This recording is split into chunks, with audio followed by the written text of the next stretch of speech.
You see, that's the thing. Many people don't mind weed smokers because they know that we're using it for a purpose. We're using it for better understanding. We're using it because, for some of us at least, and I'm one of them, my biocomputer can function so much more effectively and more thoughtfully and more lovingly and more spiritually and more gratefully, with a little of this herb. Where's the crime? Where's the crime?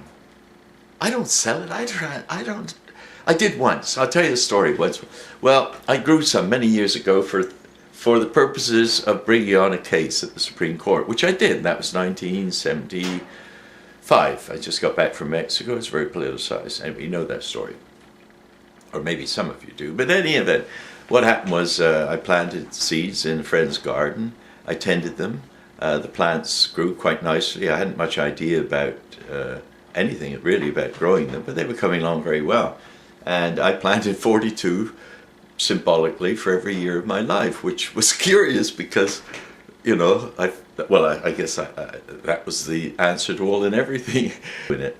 But to get back to the point of my issue here, so what has happened is that by people lacking probity, that is by living by their consciences, something really terrible begins to happen, and people become afraid of what they've done. They know they've sinned, but it gets very deep in the unconscious. They keep pushing it down, and it's just beginning to think about they drink a glass of alcohol, or maybe even they smoke a joint, because there's a lot of evidence that one can escape realities, and people say, "Well, John, you can't change the world overnight." I said, "Well, I've been trying since I was 12, for crying out loud." and I think most children do, but they're taken away from their parents, who would certainly encourage them to work for change, and are put into institutions where I'm told today they're dumbed down. And when I see sort of the quality of the people that I was looking for support from, and I go, wow, these people don't get it at all. These people have been so divorced from the forest, from the river, from the fresh air. They've had their heads in a television screen, or worst of all, in a television screen. I mean, well, now there we go. You see, my system of electoral reform would bring about, in time, maybe first election out, a caretaker government. A caretaker government would consist of two circles, of men and women, actually 4 circles, north, south, east, and west. And 2 of them now are kind of unique, but I'll just deal with the 2 for the time being. So the whole thing is evolving as I put it to people and ask them where they can see improvements. I'm an eclectic. You've got a better idea than having none of the above on the ballot. See, there's even an option to that. If the government are not prepared to play ball with us, in any simple way, like putting none of the above on the ballot, and it seems they're not, because I've already been to the Supreme Court of British Columbia before, I think, Judge Brandon, who I believe was the Chief Justice, so they did pay it some attention.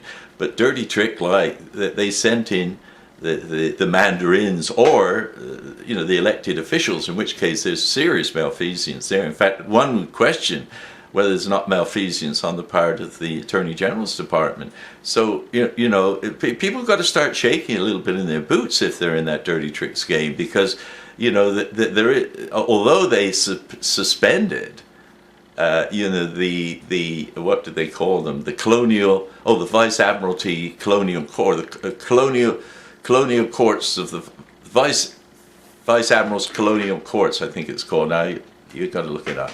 But anyway, you'll find that was dissolved in 1971. Well, I think that was probably a job that I was about to be given, but I went a year too soon with information that I was given when I blew the whistle on the way that the Bank of Canada, the way the protocol was being followed. And of course, from that time on, it sort of tossed the ball back so that the Crown of England, except because they were already in bed with the Americans, didn't have any. Oh dear! Didn't have any effect on bringing Canada back to its senses about the way the business was being done here. And I think that was a part of what I was involved with, but nobody ever told me. And I guess I was, unconsciously doing their job. And when I blew the whistle in '72, that was the end of my career in broadcasting. In any event, I did a fair bit of writing. Mostly I dropped out, went to the woods, and became a serious philosopher. And serious philosophers really do spend a lot of time meditating and rerunning and rerunning old movies and meeting people and finding out what they should learn from other people, and they do. And I have a great circle of philosophical friends, most of whom would deny that they're truly philosophers, but I know they are because they love truth. And that is the foundation of wisdom, of course, because if you can't deal with truth, you can never really be wise. Anyway, I think there's another value that a person who explores the dynamics of the human biocomputer, and not only that, but the dynamics of the human spinal column.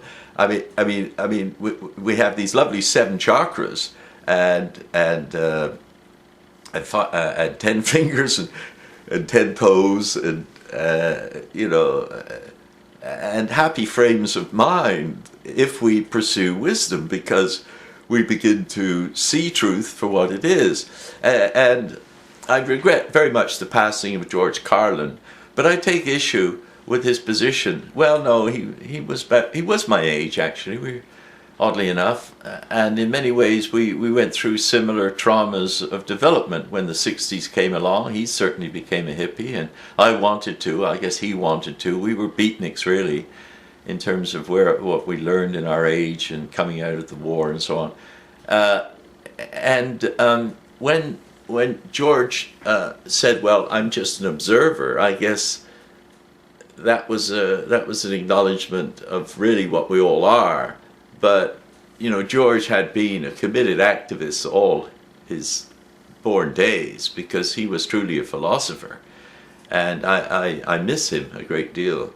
I think in the final days, his anger and frustration at being unable to effect the changes that he knew were necessary and were coming. And I regret that some of his final announcements or projections were of quite the same negative order that I know that his mind by that time had adopted as being, I guess it's kind of a cynicism. And cynicism to me is, well, I shouldn't say it, but LMF, lacking moral fiber. Well, it just means to say, do you not have courage? Well, in the face of oppression, it's difficult to be enslaved if you have courage.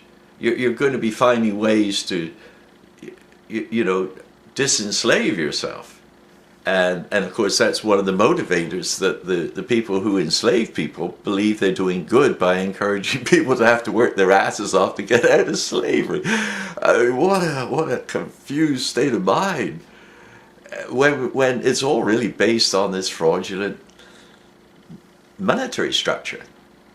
And I'm thinking going into fractional banking myself. My friend Mark Boyer pointed out to me that my idea of gold plating pennies and selling them for $1 each would be a form of fractional reserve banking. So I think I'm giving that some serious thought. Can you imagine after all these years? Probably not a wise thought. So when I start laughing at things like that, I know they're not wise. I know that it's my mischief made mind biocomputer department saying, lighten up, John.